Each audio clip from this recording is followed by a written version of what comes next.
తెలంగాణ రాష్ట్రానికి ముఖ్యమంత్రిగా రేవంత్ రెడ్డి కావడం దేవుడు మనకిచ్చిన వరమని శాసనసభ స్పీకర్ గడ్డం ప్రసాద్ కుమార్ అన్నారు.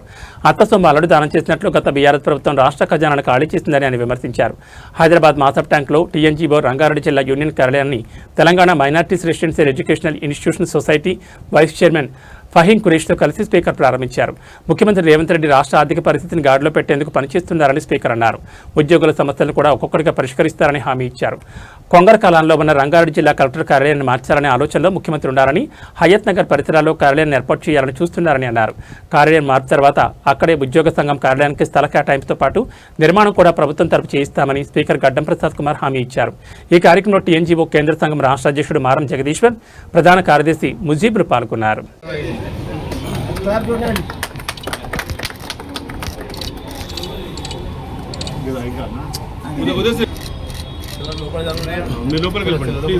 అన్న ఇక్కడ చూడాలి సార్. సార్ ఇక్కడ చూడండి సార్.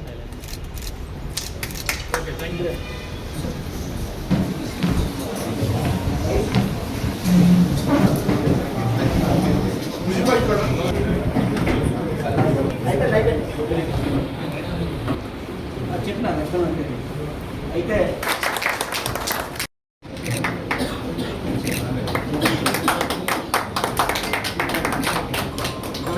జగన్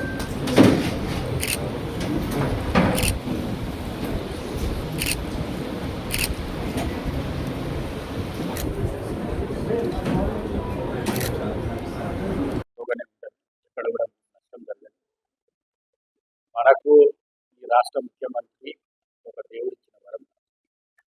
10 సంవత్సరాలు మనం ఏం జరిగిందో ఏమైందో అన్నీ మీకు తెలుసు. నేను ఈ హోదాను మళ్ళీ చెప్పాల్సిన అత్త సొమ్ముల అల్లుడు దానం చేసినట్ల మొత్తం రాష్ట్రం మొత్తం కలవాలిపోయింది.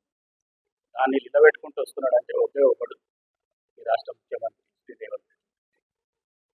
ఈ రాష్ట్రం నడవాలి, మీ పనులు జరగాలంటే తప్పకుండా మధ్యవర్తులుగా ఉంటాం.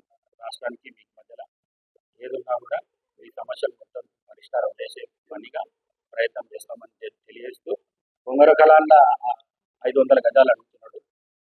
కొంగర కళాల్లో ఉంటుందా ఉండదా అనేది ఇంకా క్లారిటీ లేదు.